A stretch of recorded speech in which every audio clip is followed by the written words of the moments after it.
Here's a look from yesterday afternoon. Chris Williams over the Great Salt Lake, the causeway there that separates the north from the south arm of the lake. You can see kind of that pinker shade of watercolor there. That indicates, again, more salinity on the north arm than the south arm. But notice it was a beautiful afternoon across northern Utah. Kind of a better reality check of the picture. Scott Taylor also showing the north arm of the lake, the pink color there versus the more lime green or the blue-green shade on the south end. Speaking of the Great Salt Lake, the levels are up over 5 feet so far this year. I don't suspect we'll see a whole lot more in lake rise as the south arm is filling back into the north arm now as it's spilling over the causeway. Lake Powell up 46.5 feet. It's impressive to see that much lake rise, but it's still down over 140 feet from being full.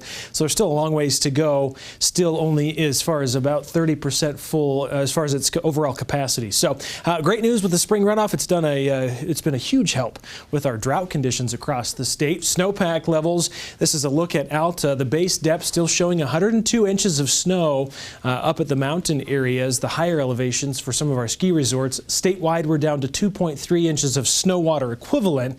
So there doesn't look like we have much more to melt off. But if we melt down what's remaining across the entire state, it would cover us in about 2.3 inches of water. So there's still a decent amount of moisture to come down out of our mountain areas. Temperatures this morning sitting at 60 degrees here at the studio. We're 65 at the airport, 53 in Provo, 55 in Hanksville, 68 in St. George, 60 in Blanding. So pretty comfortable start. A little chilly or cool up in Cache Valley, 48 degrees right now for Cache Valley. In fact, we're 65 as I mentioned here, but we're just 48 degrees up there as we kick off the day. Flood alerts that are still in place.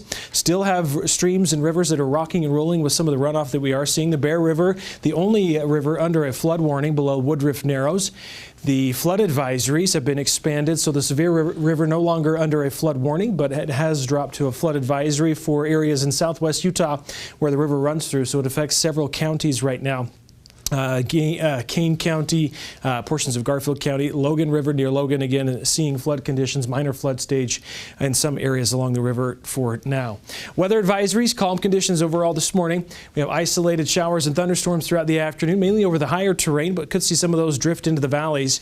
Warming temperatures, so we're warming with southwest flow in place today by about 5 degrees above normal, and active weather, this monsoon type pattern that we typically see in late July or August, still shaping up for this latter half of spring. So a area of low pressure spinning counterclockwise down to the southwest of us, helping push up some of the moisture into the Beehive State. Areas that spin clockwise indicate areas of high pressure. So again, those two systems working in conjunction, helping to funnel some moisture into our neck of the woods. Not a lot today. Rain potential showing the best chances over the central mountains, the Uintas, but the lime green shaded areas continue to show that general slight chance or risk of thunderstorms. Putting long range future cast into motion, you can see that moisture bubbling up today, even into tomorrow. A similar weather pattern will be seen on Tuesday. Plan on better chances of storms across the southern portion of Idaho as we get into late Tuesday evening. Wednesday, we still see moisture come up from the southeast, so we'll keep a threat of showers and storms in the mix.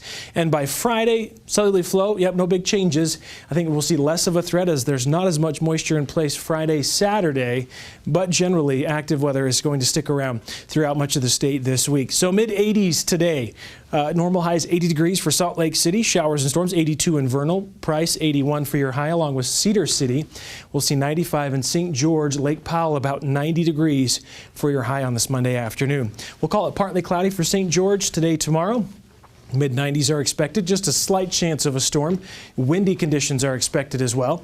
Mainly sunny skies for the latter half of the week. Temperatures hovering near average. The Wasatch Front, mid-80s today with low 80s, through the end of the week. Note the scattered showers to isolated storms expected throughout much of the week. This week, temperatures hovering closer to average as we get towards midweek through the end of the week, with that chance of storms sticking around through the weekend. So not going to be a washout with this forecast as far as each day. Just got to keep your eye to the sky.